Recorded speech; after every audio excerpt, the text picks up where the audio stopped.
So thank you all for coming to another Microservices Meetup. Sorry for the delay, sorry for the warm here in between, and also sorry for the Spaten. This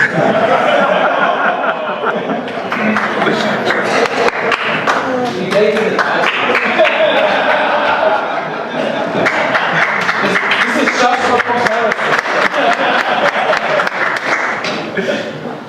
You had one of the good. I had one of the good ones. Sorry about that. I got one of the last one of the Augustino. Yes. You're paying for them, to be fair. Huh? You're paying for them, so you get to have them. Not me, but Autoscout is paying for this, so thank you, Autoscout, for.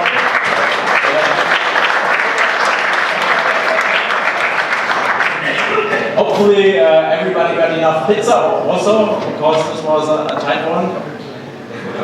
I didn't expect, despite that so many signed up, to come, that actually so many would come, but thanks to the good name and the book signing afterwards. Who's here for the first time, who has never been to a Microservices Meetup in Munich? Wow. What? A third, half. So welcome for the first time. You can even show up for further meetups, despite not me having Newman here. We'll have a great lineup nevertheless. I don't want to stretch you because Sam wants to go to Australia tomorrow. So Listen, it's not like I'm going on holiday. Yeah. So I believe you will introduce yourself. Yes. Sam Newman, who wrote the book and who made all this microservice meetup happen in the first place, because otherwise it would not exist. So a very warm welcome for Sam Newman and Joyce.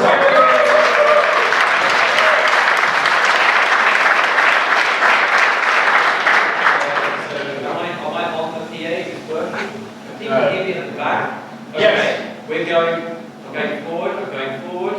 Am I good here? Am I getting the thumbs up from the man in the booth? Man in the booth is shaking your head. Screw it, we're going to go old school. Maybe I'm just going to try and project my voice. And I'll let the AV man will sort stuff out. So maybe I'll come bursting out.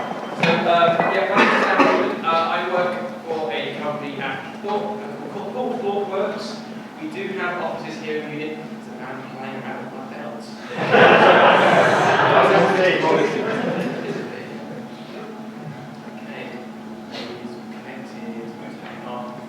The Polyglot spent like half an hour reading up the project as well, so alright, we're just going to keep going.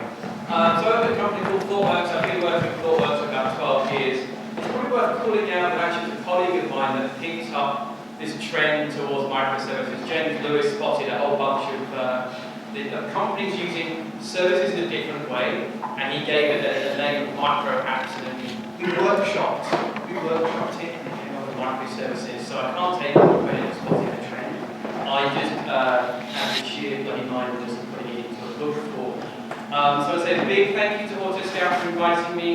I want to say a big thank you to Autoscout for paying my salary. That's always handy. Big thanks to Autoscout for inviting me.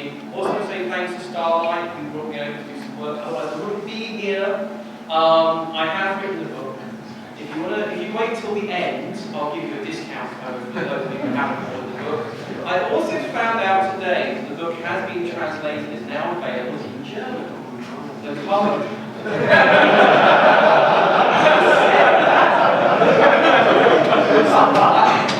now I'm going to be really honest, I hope this is not being recorded. I get paid a lot more money if you buy this copy, not the German books, to put that out there. But if anyone does want to go through page, I've asked Wolf to do this for me, so if anyone else wants to go by page through page and check the translation for me, that would be great. So this is a talk actually about security and microservices. The issue often with security is that we all have different levels of grounding. Right? I think now most of us accept that understanding about testing is something as developers that we're responsible for. Go back 10 years, we wouldn't necessarily assume that testing is part of what we are expected to do. We're in the same place as with security right now. I think most of us, myself included, have traditionally abdicated responsibility for security to a whole bunch of other people. Oh, they're experts for that thing. They can just, put the security in, like they sprinkle it over the top of my code like glitter, right? The reality is not really the happened in the post-Snowden era is we're much more aware of the privacy and the importance of our data, and at the same time, as companies are collecting more data, the impact of breaches is becoming much more evident. And so I think we have a responsibility as developers to create secure systems in the same way as we have a responsibility to create code that we know actually works. By testing, and testing is one way to validate that. Often the argument against understanding security from the developers is, well, it's really complicated and you have to have a PhD in cryptography to understand it. And I'm just somebody that takes stuff out of a database and puts it on a screen, and if I'm very lucky, I take that data off the screen and put it back in the database. And that's what my life is. I don't have to worry about these other concerns. But I think that's not really true. So, do a little test here. Who here is a doctor? Anyone? Wrong doctor? Who here is a doctor? We've got one person now. Are you a medical doctor? Or are you like just a person who's just got a doctorate? That's the, I want to get, having a doctor is a big achievement. Being a medical doctor though, I mean, that's like a real job. Right? Now, just because the vast majority of you here are not medical doctors, that also tells me we're the right meetup, doesn't mean you haven't, so you're not doctors, you're not medical doctors, you don't have an in-depth understanding about how the body works, you may not understand how bacterial and viral infections happen, you may have some very high-level sketchy idea, but you're not detailed experts in that area. And yet every one of you, I would hope, knows the importance of washing your hands, right? After you've been to the bathroom, wash your hands, especially when preparing my food, you know, we get used to this. We don't understand, you know, basically why, right? Germs. I don't know how germs work, really. But we know washing our hands is a good idea. It's a simple thing that we can do that makes us safer. And an awful lot of security turns out to be the same thing. As developers, there's some basic level of understanding that we can have that will make us more secure. And yes, you're still going to need security experts around, because it is a very deep domain. But in the same ways that I expect you to know about testing, but still have dedicated testers, I expect you to know enough about security to know washing your hands is a good idea. So hopefully today I'm going to give you a bit of framing for what application security is and a model with which to use application security in your own organizations, and at the same time talk to you about how microservices and security and those concepts are related to each other. This isn't talk about security, so I have to scare you. That's something to scare. I'm going to scare you into being secure. How many of you have seen this? So, I know a couple of people. Okay, so this is the Norse attack map. It gives you a real-time-ish view of the various different attacks that are happening globally. Now, I have video of this. Unfortunately, I was just videoing this. There was a very heavy attack going on, and my machine was running slow. So the video you'll see is a bit jerky. But this is actually a live attack that's going on at the moment. Well, it's actually from a few weeks ago. I did Cactus in Berlin. And so you can see sites where these attacks are being launched from, and the sites they're hitting. So there's someone in China who's really got it in for somebody in North America. And then we go slow, and yes, someone in Brazil has really got it in for someone in the Middle East. And you can watch this stuff. My machine is cracking with these attacks that come in. When you look, you can see the sources, and at different times of day, at different whatever's going on, you'll see different botnets click in. The really interesting thing for me is a lot of these attack vectors are very old protocols. Very often you'll see things like ping floods. It's very simple. That's why people turn ping off, because you can't get attacked by it. But this stuff is happening all the time. You never want to see one of your IPs here, by the way, because that means you can pwn us. Anyway, this is good. Just you put it up on one of your spare monitors at work, and people just think like, oh, that's special ninja. That's great. So we're going to talk about security in the context of microservices. We should get at the Microservices Meetup. You probably know what they are. They're always there repeating. I draw them like this. I have names on them talking about business domain, and this is generally the definition I use. Small autonomous services that work together, modeled around a business domain. I often actually say small independently deployable separate processes that communicate over network boundaries, that's pretty much it. There's a whole bunch of stuff that goes with it. You can do all of that stuff, or presentations and all that sort of stuff.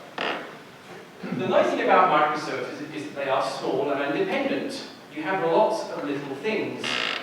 From a security point of view, this can be a bit of a double-edged sword. On the one hand, with a monolithic system, you literally have all your eggs in one basket. If someone cracks into that system, they've got everything. It's one machine to own, it's one data set to access. You have very limited primitives in which to protect your data. It's sort of an all-or-nothing approach. The flip side of microservices is that we've got, like, these are, each individual thing becomes a wide surface attack area as well. We can do interesting things to protect our data, to protect our microservices that we couldn't with more monolithic systems. For example, I can put services in different primitives. If I'm working with a platform that allows me to dynamically create subnets, for example, like on Amazon, I can use SDN to actually say, okay, these services are on this network segment, I've got a perimeter here that protects things, I've got another perimeter here around this service that's very sensitive. You can do things in depth at the networking layer to protect you, things you can't do with monolithic services as easily because, well, we don't have networks to actually protect you. The flip side is that certain microservices have a wider attack surface. I've got a lot more network boundaries at which a malicious attacker could grab my data. I also have more machines that are potential enemies. These are more things to keep track of. And this is the problem with microservices, as always, they give and they take away. I think in general, microservice systems can and should be more secure. But as always, you don't get these sorts of things for free. But I want to give you a model to think about when thinking about application security. It's a model we use internally inside ThoughtWorks and our clients. And the first thing we talk about is prevention. And this is actually where most people's attention goes when it comes to security. This is all people think about.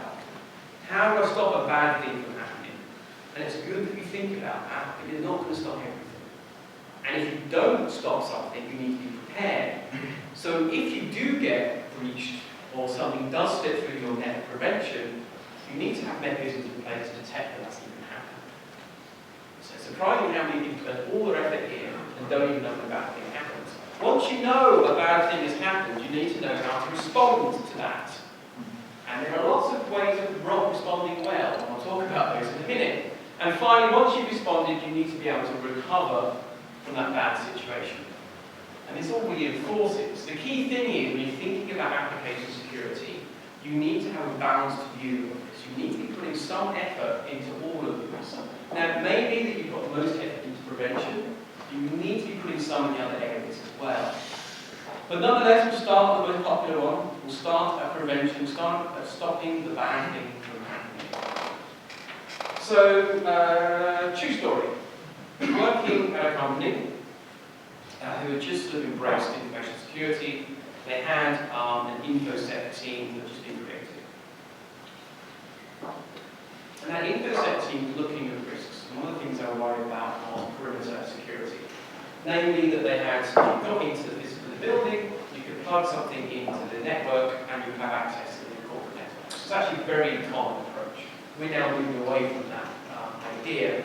But the idea was we would stop people coming in, we would deter people coming in, and if they do come in, we don't do anything. So they said, what we're going to do is we're going to put a video camera on the front door of your office. And in this particular organisation, this was like, what are you doing? You don't trust us? This is very big brother, you're breaking our privacy. And this caused a whole giant storm of controversy. And then somebody said, if your purpose is to try and stop bad things happening, we could spend like a few $1,000s setting up a CCTV camera, thinking about retention policies and that video. You know what we could also do? Maybe we could fix the door lock on the front door. Because the door hasn't closed in 2 years. And so anybody could walk in. And there was this thing, is that they hadn't been looking at this thing holistically. They focused on one particular area. They had stepped back and looked at the problem holistically. What is the most cost-effective way to help prevent an attack? So Bruce Schneider paper in Dr. Dobbs, this is back when Dr. Dobbs was still published. in 1999. It's available now on the website. Visualize stuff has always worked really easy. There are a lot of people who do research in the security space that are not very readable. They rewrite things to be consumed by other people in the security space. Schneier is a very approachable author. He's a great speaker as well. But he outlines a model, a mechanism called attack trees. And this is a class of modeling called threat modeling. And the way it works is what we're trying to do is get an understanding about what a malicious attacker will need to do to achieve some goal, and working out what we can do to most cost effectively raise the cost of that person getting what they want to such a level that they can't do it, they won't do it. So what we're trying to do. It's very hard to make things impossible, but it is very easy to make things uneconomical or unrealistic. So the example he gives in his paper is a goal that a malicious attacker is trying to take. They're trying to attack my safe. They're trying to get into my safe. How could they get into my safe? Well, they can pick the lock, they can learn the combination, or they can cut it open. How could they learn the combination? They could find the combination written down, they could get the combination from the target. Now it starts getting to be a thriller, there's a high-moving line going on. How could they get the combination from the target? Well, they could blackmail, threaten, and bribe something. This is what security people think about. Our people could get blackmailed, they could get threatened, they could get bribed. And so once you sort of mapped out the potential avenues by which an individual or malicious party get access to your prized resource, you can then start putting weights on these things. Very simplistically, the first model he shows is, say, putting, it's impossible to do that. Practically, it's impossible to pick the lock because we spent a lot of money on the safe, it's been independently tested. This thing has never been cracked. Okay, but it is still possible that someone can cut it open. And then you look at this and you think, okay, where are we going to put our efforts? There's other ways and points you can put on this. But this allows you to think about what it is you're trying to attack and trying to achieve, the mechanism by which they get there, and then knowing where to focus your efforts in order to close down those possibilities. If something is already very uneconomical for a malicious attacker to do, or unrealistic, you don't put efforts there. You look for the weak links and think, what can I do to fix it? For example, finding the combination being written down is often very easy. A lot of organizations implement policies around passwords, they're really like convoluted things. And they're so convoluted that they'll never remember them, and they don't give them password managers, and so people run into this. There's a bunch of banks in the City of London where the terminals face out on the street. You're often behind slightly musical glass, but you can just walk along the street. You can see people's machines, you can see their keyboards, you can type stuff in, and you can see post-its. Sometimes you can just walk around and see people's passwords through the windows, and this is in banks in the City of London. Right? So there's easy ways to fix this stuff. You actually some good way of thinking holistically. What are the avenues by which we can the system? So let's think about an example microservice architecture for a moment, and think about the different prevention mechanisms that we need to put in place. Let's imagine we've done the analysis and kind of thinking about where we're going to put our protections in. So here's, I always use this example of the music shop. People who read the book, I always use this to make figure out that most of my talks. So here's just an example architecture I might have in that system. So this box here is sort of our perimeter. Anything outside that is outside our perimeter. So let's start with something simple. Let's start thinking about one of our big service areas, which is transport security. What are the things that I can do around transport security to help protect my information as it flows from one service to another? But one of the cheapest things you can do straight away is think about something like HTTPS everywhere. Just say, default choice, we're just going to use HTTPS. Benefits of this sort of technology. Well, you get server guarantees. What that means is that a client talking to a service, you know that service really is what they say they are, assuming you're actually properly validating certificates. Now, a lot of organizations just don't bother. That's bad. Like, if you've ever talked to a service about HTTPS and thought, I'm just going to save the server checking to keep telling it's not valid certificates, that's not security, okay? That's just a recipe for disaster. So that tells me that the thing I'm talking to is really the thing I think it is. We also know that the payload itself hasn't been really other words, I haven't got a man in the middle who was basically looking at that information and manipulating the data. Key things though, this gives me no certainty or no guarantee that the client is who I think it is. It's exposing an endpoint. Someone's talking to me over HTTPS. I don't necessarily know who they are, who they claim to be, unless there's additional information. So, in other words, if someone got onto my network, they just make a call to a service that's using HTTPS and get the information if that's what they wanted. And also, certificates, managing certificates can be painful, especially in the world where you're provisioning machines dynamically. Getting the certificate right itself can be challenging. I never knew until recently that you could get a certificate, it's just crap. And it's like, well, what's the point? I got it, and it took me loads of effort, and it's really bad. And so that's painful. And automating provisioning and renewal certificates is painful. Although there is light at the end of the tunnel, and it turns out this time it's not a Russian train. So who here has heard of Let's Encrypt? That's good. First step in Germany, and you guys are more security aware. Secondly, and maybe some of you have been finding ravings about this on Twitter. So Let's Encrypt is a brand new root certificate authority. So there's somebody that can issue you trusted certificates.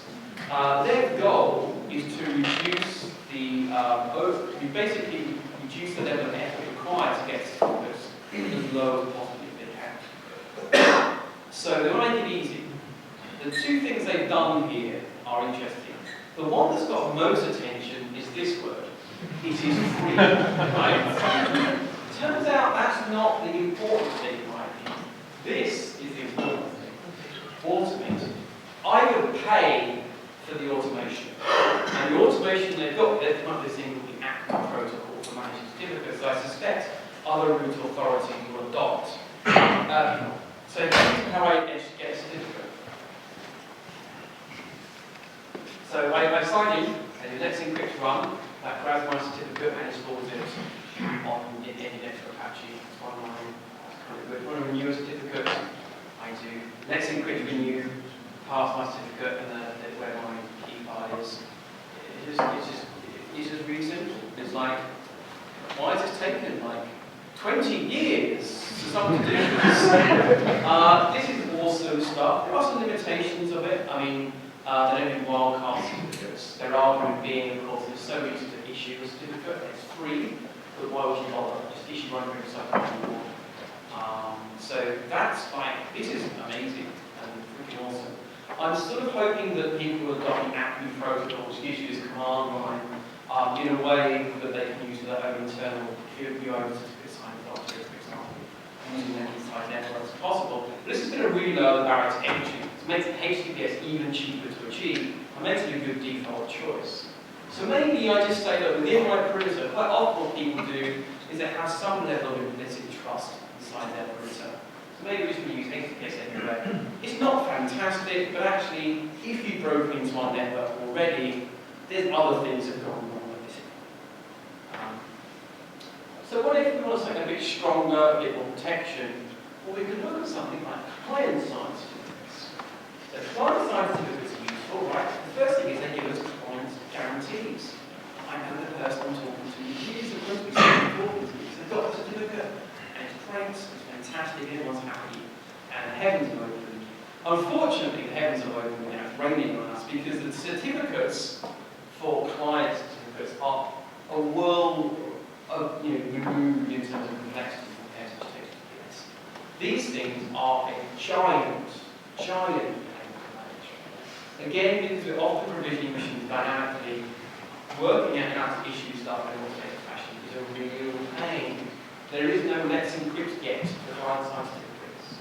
The closest we've probably got is a new thing that Lima, from Netflix, called Lima, which is actually their framework for automating client-side certificate management, so PKI infrastructure. This is sort of fairly new, it's a modular system, it's sort of based around work from Amazon and Environmental Authority, but this could help lower the barrier to entry and stuff. Nonetheless, a lot of organisations use this, but they need strong client guarantees, and that might make sense here. I'm talking to an outside party, and royalty information, they they really need to know who I am. So maybe I go through the effort of using class certificates. That's something that they will do outside of the curriculum. So that's not bad. Of course, this is the question we want to ask, which is what we do about authorization and authentication. Human beings to start off with. Now, turns out, nothing special. Full authentication is fine, logging in with your user, passing your user and password via HTTPS to a server. That's kind of fine, okay. And then, so often with microservices, you might have a transparent authorization layer. Maybe you have Nginx doing sort of checking with ship or something like that, saying yes, this person really logged in, putting that information in the header, passing that through to say the downstream services. If you're using the VFF pattern, so having edge aggregation edge services, that might do it for you. That's absolutely fine. OAuth is obviously what we're using a lot of mobile to avoid having passwords on mobile devices using OAuth 2. It gets really confusing, right? Because OAuth 1 was quite a simple thing. It has some flaws.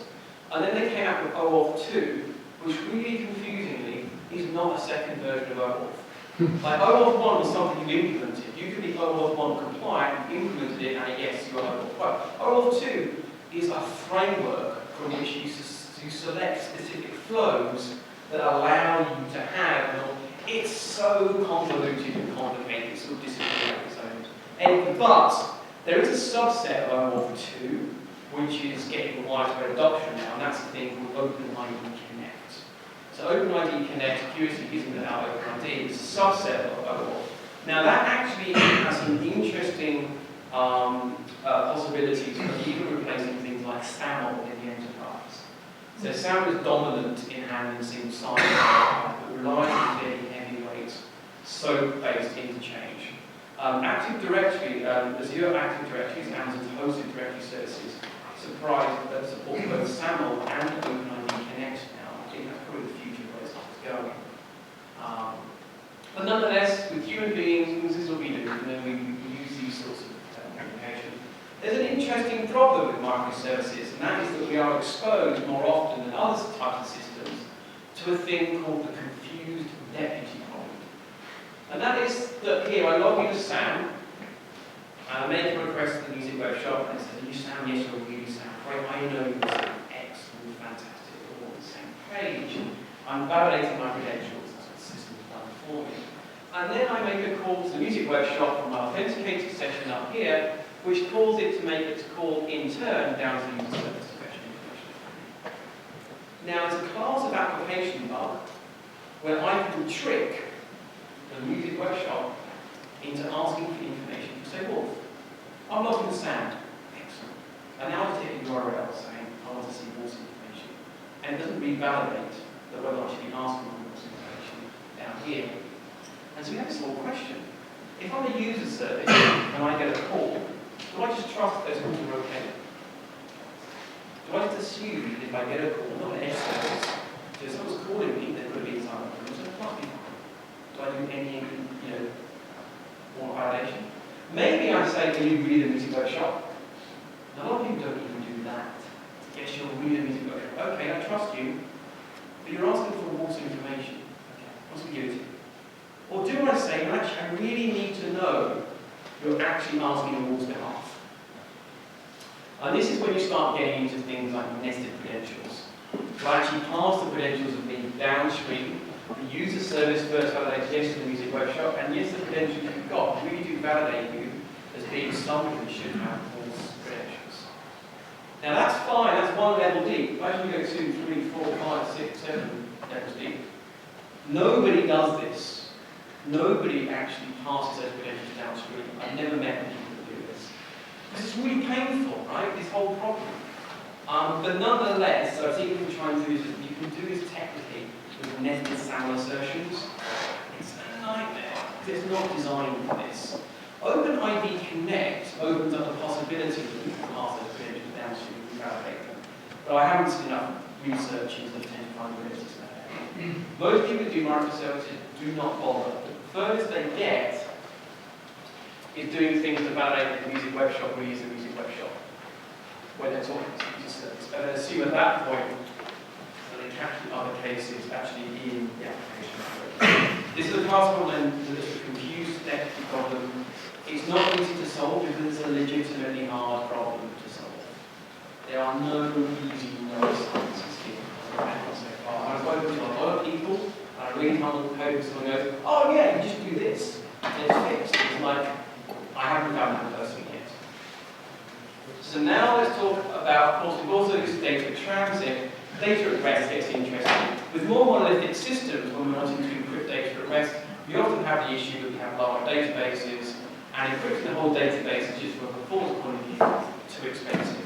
And so we try maybe encrypting certain columns or certain tables, and then we have the issue that, oh my word, we've got the relationships actually in our schema actually expose private information, but we encrypt those too. And that's difficult. It is actually much easier if we encrypt the whole database. Of course, with microservices, because you have splits up your databases, right? You're not all sharing the same database, are you? Anybody here? You can just say, you know what? All the data we're worried about actually sits in rest here. And so we're just going to encrypt that whole database, not worry about it. It's a simplistic view of the world, it's very easy to think about. You can do that, you can't get that protection just in that complex. I would also say on the topic of prevention, this is not about microservices. Patch your stuff. Like, there's a large amount of breaches every year that are caused by defects and CVEs that were patched years ago. And these script kiddies running Nessus and port scanners and all that, find old vulnerabilities, and pop into your machine and grab them off your machine. You actually avoid a large amount of the attacks out there just by patching. Build patching in, into your normal developer cycle.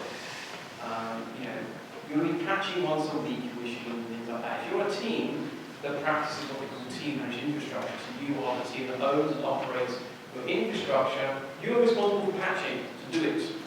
And you can get systems that allow you to see your patch levels as well. So that handles prevention. Well, this is a whistle-stop tour. There's a very simple way to think about prevention. Let's talk about detection.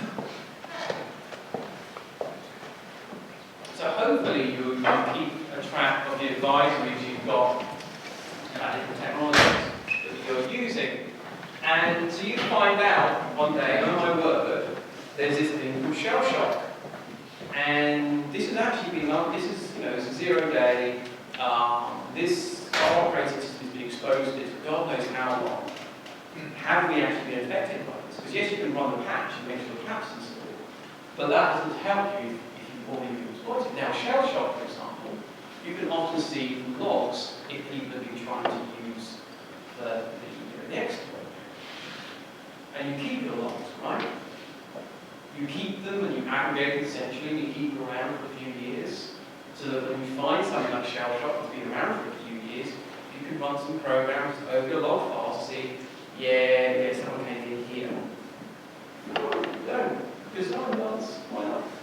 Log aggregation is something I go on and on about. For services, for monitoring, from purely an operations point of view, this is stuff is smart.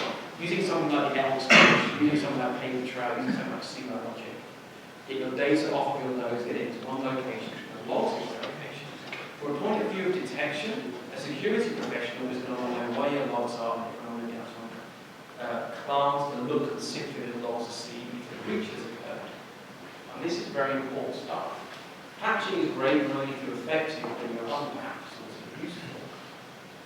You also get software appliances like Mod Security. Mod Security is a highly configurable rules-based application firewall. It can stop bad things from happening. If you're applying this at multiple points in your perimeter, Mod Security will often pick up when a machine in the network is doing things, making requests. It's an obvious thing to put on at your perimeter, but actually having sort of firewalls in other locations can be useful. So someone gets onto a machine, they start running new processes on it, getting communication from ports. This doesn't pick it up. Hang on, there's a problem here.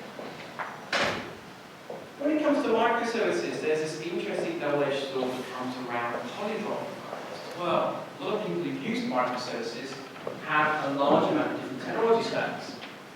And I'm still unconvinced as to whether or not that makes us safer, or whether or not that makes us more vulnerable. Because on the one hand, when you've got more discrete technology stacks in production, there's more things to make sure you're patched. You've got to keep on top of the Ruby XCV, and you've got to keep on top of the Java CVEs, and .NET CVEs, and those, but you know, you've only all these things like, oh my word, have I got any problems? And so that's a lot more to keep in your head. On the other hand, if you've got a mix of different technology stacks and someone uses a Java bug to get into your Java-based service, but the other services are Ruby-based, they need a different exploit. So it's also, having this variation might make it harder for someone to crack into. I'm not really sure yet if we're going to find out that Polyglot environments are better or worse. I think when you've got a low level of maturity around things like patching, I think a highly polyglotic environment is more of a liability when it comes to security than anything else. I think if you have a good degree of rigor, if you're always applying the latest patches, then actually I think having a more polyglot environment might be good from a security point of view. But just bear that in mind. We're struggling to patch the current tech stack we've got. Maybe I can use that idea. Let's talk a bit about response. And it's always nice, there's a German word for this, taking delight in somebody else's misfortune. Anyway, who here has heard of Target? Okay, they don't operate here, they operate in Australia, but they're actually a big company. There was a very famous breach that Target was involved with, which is unfortunate. So they're one of the biggest retailers in the US. Some staggering proportion of all US families shop at Target, 70%, something like that. And they got affected by a very nasty piece of malware. So what happened was, this was a very clever bit of malware. It installed itself on the electronic point of sale systems in the Target stores. And it's memory resident. So this, as you swipe your credit card, it grabbed the details as they were swiped. It wasn't grabbing stuff from a database or anything like that. It's agent sat there, going, oh, more credit cards, write them down. And then at some point later on, it exfiltrates the information out of Target networks. And all millions of these credit card information is going outside systems. So that's not great. It's a clever piece of kit, but it's not great at the time. It kind of gets worse. So, firstly, Target did what a lot of companies do when they found this out, and that is identity. There aren't any countries I know of, or certainly where ThoughtWorks operates, where there are mandatory reporting of data breaches.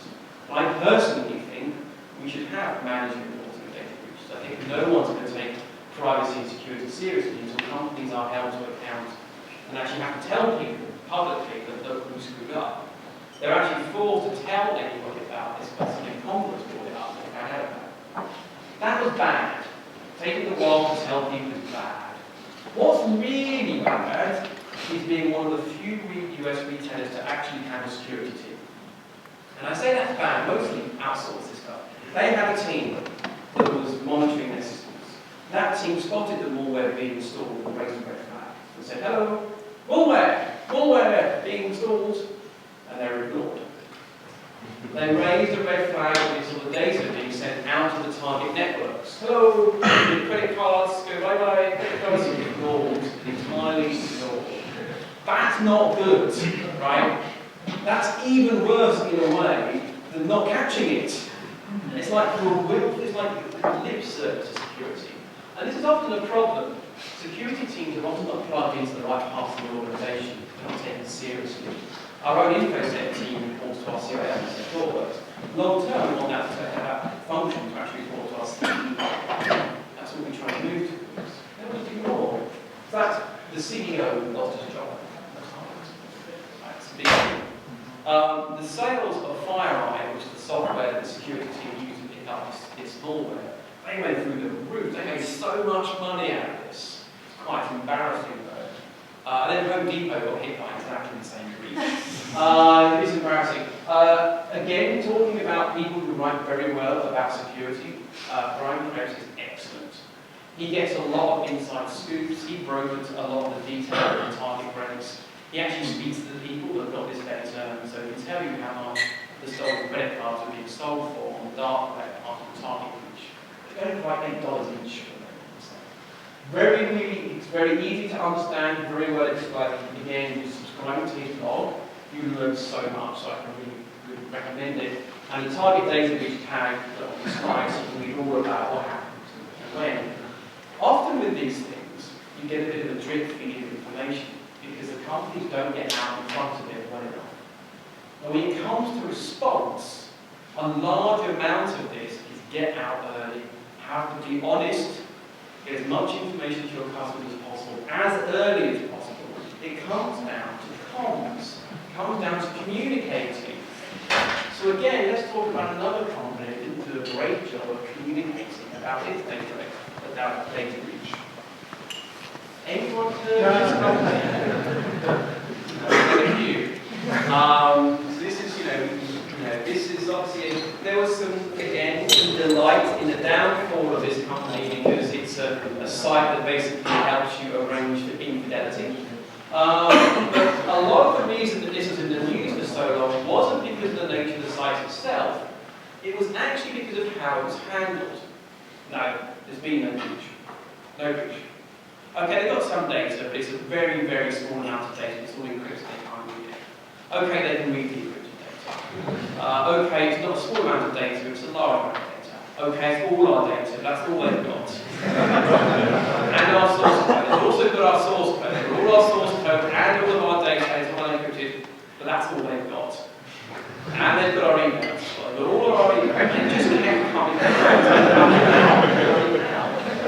Brian Krebs and Troy Hunt, who are security research, this stuff was up and pasted in, and they were able to very, very quickly validate the whole data set of there. And these people used to deny everything. I suppose an adultery website would be denying lots of things. Another example of how not to handle a bad situation. This is just the soft stuff. You see an example of an organisation that handles a bad thing happening well. There are fewer case studies as good as this one. The Tylenol story. Back in the 80s, there were some really nasty cases where some bottles of Tylenol. Tylenol's like aspirin. It's the most widely used, the biggest selling pain medicine on the shelf. It doesn't need a prescription. This is like Nurofen or aspirin or whatever else it might be. So there's a case where I think there were 6 or 7 people killed in Chicago based on Tylenol bottle capture, Tylenol bottles being spiked with some sort of poison. And Tylenol didn't prevaricate, they immediately recalled every single bottle of Tylenol in the entire country. Every single one. Gone from the shelves. Cost about $100 million. And they then developed the world's first tamper-resistant seals around the capsules themselves even to prevent this infection. They didn't ask a question, they did it, pulled it all apart straight away. Cost a lot of money. Their market share recovered immediately afterwards, straight back to where it was. And they became one of the most, and Johnson & Johnson, behind Tylenol, became one of the most trusted companies in America. So it's ended up in a way, although it was a terrible incident, being good precedent because they handled it so well. Customers understand that bad things will sometimes happen. Sometimes mistakes are made. Sometimes, an order won't be shipped. Sometimes you're going to get cracked. If you get out in front of this and have honest conversations and you're as clear as you can be, you may not just keep your customers, they'll become more loyal as a result. Again, if you're interested in the story behind this, you can look it up on Wikipedia. I'll make sure these slides go out. I'll put the link up on Twitter and send it out so you'll get this information. So, some counter examples of how to handle response when it comes to security. So we're at our last sort of section of our 4-project model. I like how the fact that no one pointed out I'm a consultant, and I've got a project model. It's great, isn't it? If anyone asks me a question later, I'm just going to say it depends. So we should talk now about recovery. We can do all we want to stop something bad happening. If it does happen, we can detect it, hopefully respond to it, get out in front of it, have the right communication with our customers. But then there's a certain point where, you know what, we're just going to source background. Recovery is key, and recovery actually, when you get down to it, is really quite simple. But it relies on disciplines that we like to think we do well, don't really. Backups.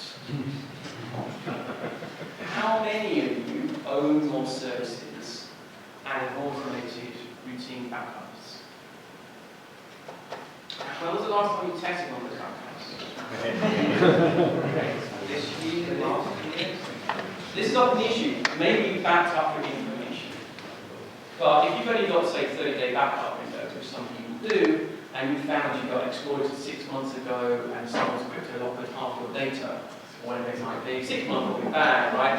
Like, you do often need to go back. If you're in a highly regulated environment, you may need to go back further than that to find out what happened. If you've got good backups of your data, then at least you've got a chance of getting back the information that you've lost. It should be automated. You should be able to test the restore process. If you've got a high degree of automation and you get attacked by something, you know what you can do? You can patch stuff. I would never just patch machines though. I would be all inclined to just burn the whole thing down and start again. If your machine's a snowflake, you don't know how to do this. You just apply patch on patch on patch. You can often leave malicious software sitting there. There's a whole suite of nasty rootkits on Linux, for example, that do really interesting things to hide themselves. One of the ones I got hit by a few years ago, it actually patched PS, for example, so that the process couldn't be seen, the process was dead. And it patched all kinds of Unix commands, you couldn't even find the remnants of it being there. And it's actually that what they hadn't done is found a way to fix that hashing. So we can check that hash signatures of the installed process and find out it actually been patched by the rootkit. And when you apply the patch, if you can't find these things, you're still in trouble. Sometimes the best thing to do is just wipe the whole thing out and rebuild it. If you're already an organization that uses, say, Phoenix immutable infrastructure, you can just spin up a new one, doesn't matter. Burn it down, start again. Hopefully with the patches on it, like this would be a good idea. A little shout out now to the Docker fans. Any Docker fans in the room? How many of you download images from Docker Hub? 1, 2 people. Okay. So Docker Hub is interesting because the idea of Docker is great. Docker Hub is great, but Docker images on Docker Hub are not the same as RPMs. Okay. With an RPM, they are coming from trusted source, but they're one thing, they're one process. With a Docker image you download from Docker Hub, it's a whole collection of stuff on a box. Even, there's apparently some research done by Oxford recently, and they found, this is as of July, I think it was,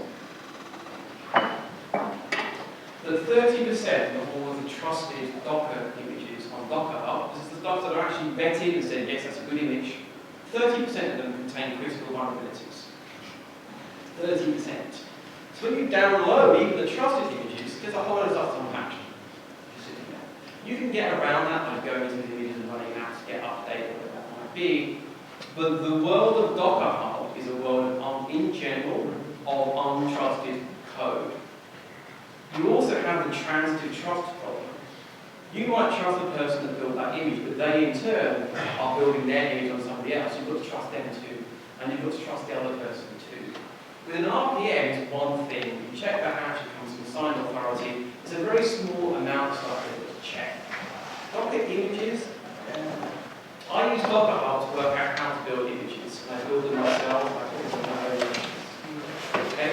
Otherwise, you're just downloading arbitrary code and running it, hoping it's going to be fine. And it might be.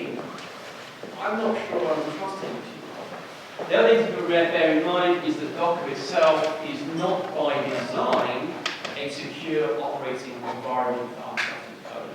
They do their best to make sure that a process in one container can't get to another and it can't get to the operating system. That said, there are always the vulnerabilities are coming up that can cause this to happen.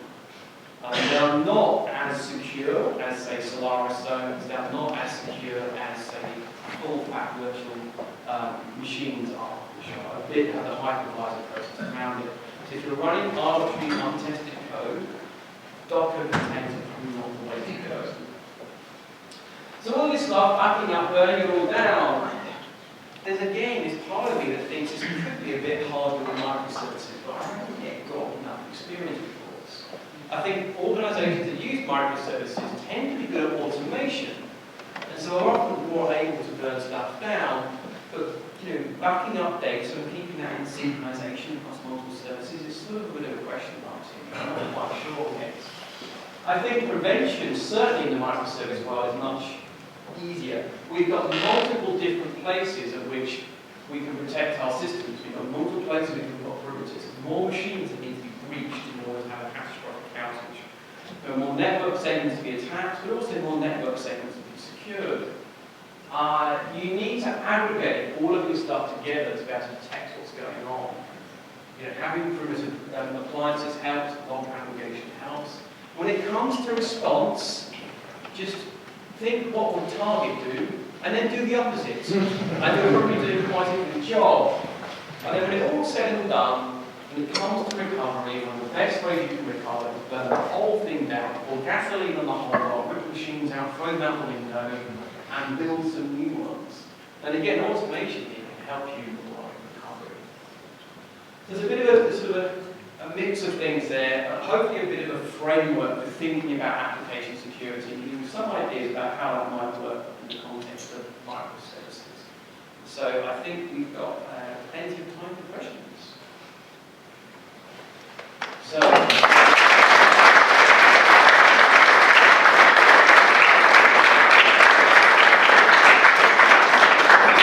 my glamorous assistant, Wolf, has not worn the outfit I got him, but will nonetheless be helping with the microphone. So if anyone's got any questions? No? Have you got any questions? The question, go.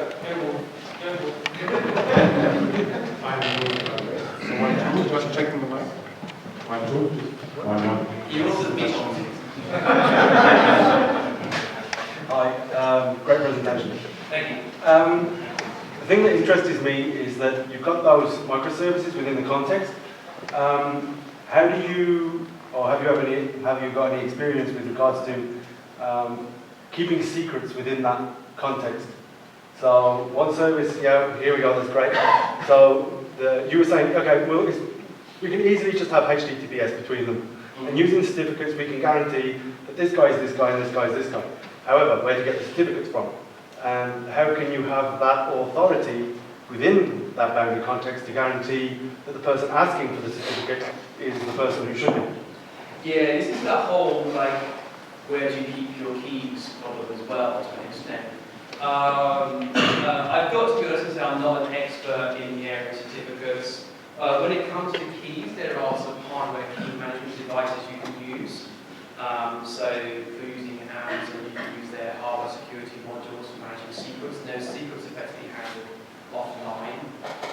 And so they, if you breach the machine, that's the key thing. If you encrypt data, don't leave the data on the same machine where the keys are used to encrypt it. Just a little tip. Right. And so that's why I've got an info set, and they tell me to do stupid stuff. The hardware security appliances can help around keys. Around certificate management, I'm not actually sure of a good answer there. So with something like Let's Encrypt, you need keys on that machine to talk to Let's Encrypt to get a certificate in the first place. So normally we might manage something like that as part of the provisioning process. So I have that private key maybe checked into source control. When I build a machine, I put that private key on the machine, and that will allow them to talk to Let's Encrypt. You can also do some of that stuff with kerberos as well, although I'm not using that myself. I don't think I'm answering the question very well, and I'm going to go and ask. Can I phone a friend now? It's a trick question, it's nearly impossible. There are, there's yeah, I don't know. If you've got some good answers for me, tell me afterwards, please. I'm going to set the initial book. The answer was very nice, but what I'm missing is the golden egg. The golden? Yeah, because if I'm a hacker, what do I want to do with status web services? Or I don't want to search anything there, because there's nothing, right? I look for the Elasticsearch engine and for those guys, and they have JSON documents which are self-explaining. So that means they just try to steal that stuff, right? Yeah, well, there's a surprising amount of people that run Mongo that have left it open to the internet. Sixth thing is a guy who wrote a program which went around, because there's default configuration, default startup configuration for Mongo, that leaves administration ports unprotected and overreceived. And someone said, he spent a couple of days and he found like several terabytes worth of data available to public Mongo instances sitting there and saying, so, yeah, I mean, that comes back down to that whole thing about do I spend my time in the CCTV? Do I spend my time on client-side certificate management and PKI infrastructure? Or do I maybe just make sure I have closed off reports that I shouldn't be exposed to? Things like I would still get an external security professional. I still like getting an external firm to do penetration testing. We get that done every quarter or every 6 months on a whole quarter network. Because there's actually something about having an outside party with an attacker mentality taking one of the systems that's invaluable. How do you keep your Docker container up to date? Just rebuild it a lot. I mean, that's probably the easiest way. I mean, it gets a bit interesting because I like the idea of immutable infrastructure in a way. And I like repeatable builds. I'm an old school CPU person. It's simple. But I like the idea of repeatable builds. And so it does feel weird to me that the first thing I'll do after constructing an artifact of source code is an active update on my Docker container to pull down the latest patches. But that's kind of what you need to do. Doing that as part of the artifact creation process, part of the Docker file to help. And I would marry that with building that patching process into my artifact creation process. So every time I do a build, the Docker container, I pull down the latest patches for it, and I run tests against that container and do implicitly testing the patches as well. I would marry that with having some tool to tell me what my patch levels are. I haven't yet found some good ones. There should be some better tools out there to tell me what my patch levels are.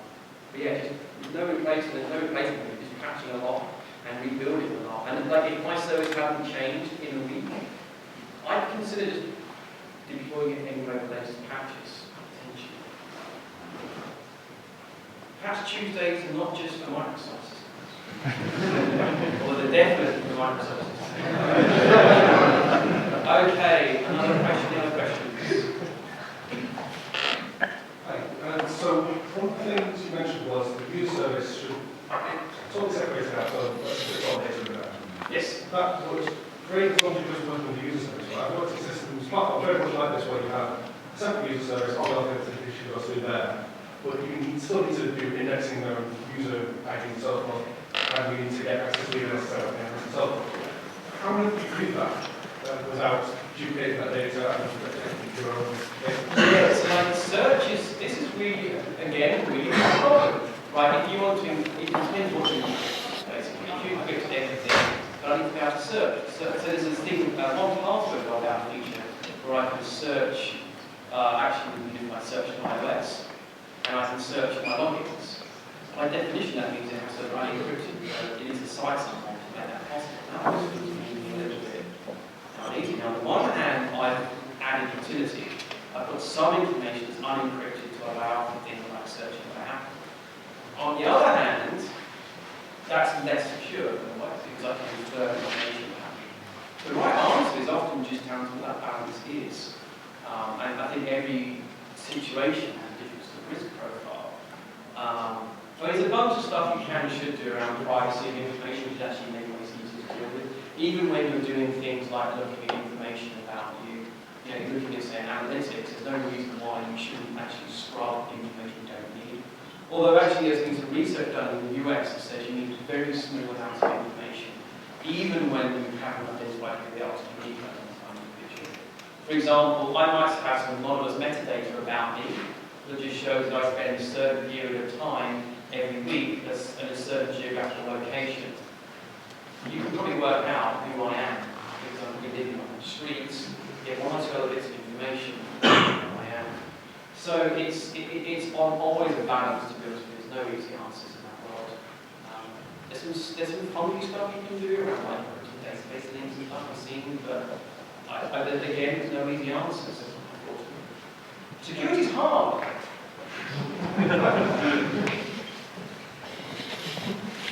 It's really easy, right? It'd be easy, much easier to come along.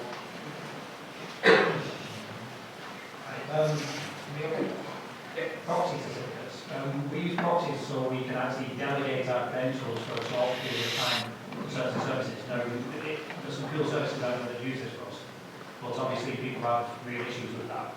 So I think that it lowers your barrier on this prevention, and so it causes issues there. Do you think it's, I mean, do you think it's a horror story, or do you think it's kind of worthwhile if you then focus on detection, etc., and ensuring that you can follow this up?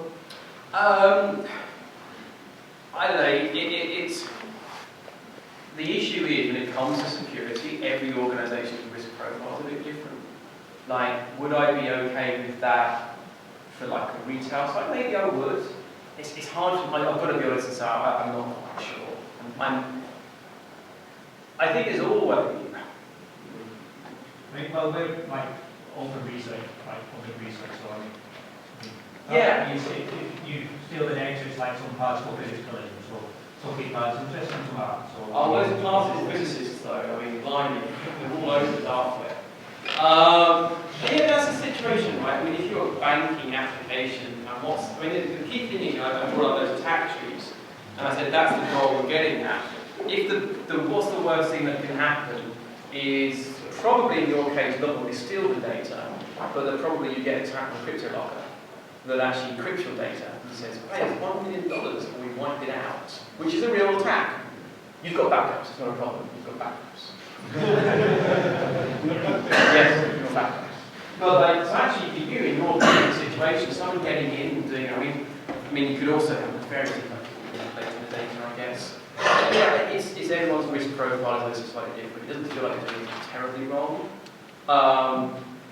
And yeah, you know, it's hard for me to know how to do details. And also, probably, I do need to get a PhD in security at some point.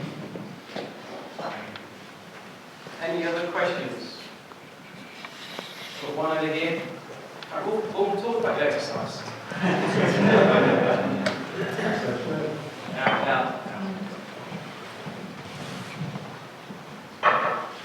Question about Let's Encrypt. Yeah. Is this an open source project? Is there a company behind it? Yeah, the company behind it is the Linux Alliance.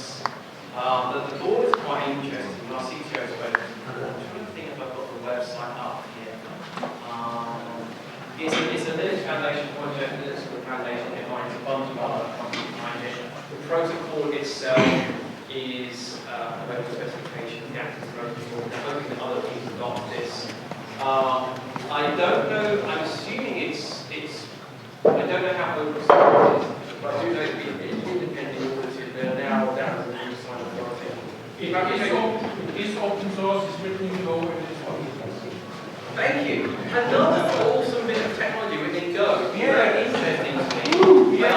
Because Go fans in the room, excellent. It's been really interesting actually, a trend. A load of system software is being written in Go. Docker is written in Go. Prometheus. Let's Encrypt, it's open source. There we go, right in. Rather say, actually, the interesting thing for me is not that it's free. Like, I would expect some other designing authority to adopt this technology, but provide other services on top. I'm really for all fuzzies. They're in beta at the moment. What that basically means is that they're not issuing the proper certificates. They're very short-lived. But I'm in the beta at the moment. This weekend, I will try. Well, I arrive on Sunday, so maybe Monday. I will try getting this running on my website to see what happens. Question over there. Mine is bad. Could you give us some insights on authorization within microservices? How would you go about building an authorization system that could be shared with some of the services? Yes, that's a good question. Quite often when we talk about authorization, you've got this whole issue that you, like in this example here. I mean, this is a very small number. I've only got a couple of services that sit on the edge here. But if I had, say, 25 services that are all sit on the edge, every single one of which I could talk to via a web browser, then that's 25 services that might be, for example, have to recheck authorization. In that kind of world, we have multiple edge services. What I'm likely to do is put something like, say, a very thin Nginx layer that just actually terminates the authorization, checks with my source of credentials or whatever, validates that yes, you are who you say you are, and then allows the communication to continue. So things, say, mod proxy, some Nginx and Shiver maybe talking to, say, a SAML directory store will do that for me.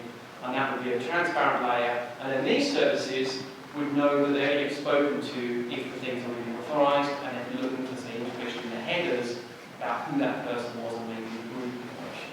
So I've done that before. If you have a small number of services at your edge, then it may actually be okay to do it actually in the application code itself. The benefit of that is that when you have these services that sit on the network that do things for you, when you also work with these services, it's often harder to recreate production-like environments and set up. Doctors with service and then Nginx proxy and blah, blah, blah. There's a pattern I've been looking at, which is called the back-end to front-end pattern, or BFF. I'll see some articles about, I've been a couple of articles about it at the moment. There you often have edge services, a smaller number of edge services that actually act as aggregation points to further on the calls. And there, maybe I've got 100 services, I've only got 3 edge services. And then in that world, those edge services can actually handle the authorization inside their system. For something like a corporate system, I probably still have a unit, a source of record. I have directory services set up. Active Directory, Okta, Glue, something like that. And then my authorization system is then checking the credentials and getting the information from that stored directory services information.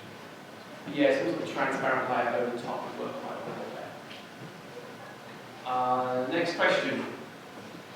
Any more? Okay, I'm on Twitter. I'm on the Twitter. There. So if you're looking at any questions, abuse, picking up the fact that I don't actually know much about security, looking remote. I am somebody that's a conscious incompetent around security. I'm trying to be a safe place to be. I'm not a security professional. I'm just trying to learn enough that I'm quickly learning how to wash my hands. If you know more than me, please tell me. So we're also the second edition of the book, and I'm running more blog posts about this stuff. So you can email me at snewman@thoughtworks.com. You can see me at SoundUnion. I would like your feedback. If you also go to soundunion.io, that's my blog, up is on there. And I'm writing about new patterns about microservices, there's a podcast up there as well. And the post we're doing about BFS, which is based on a bunch of research, a sound patch, and going up next week. So if you subscribe to that blog, you get all those updates as well. Thank you very, very much for your time.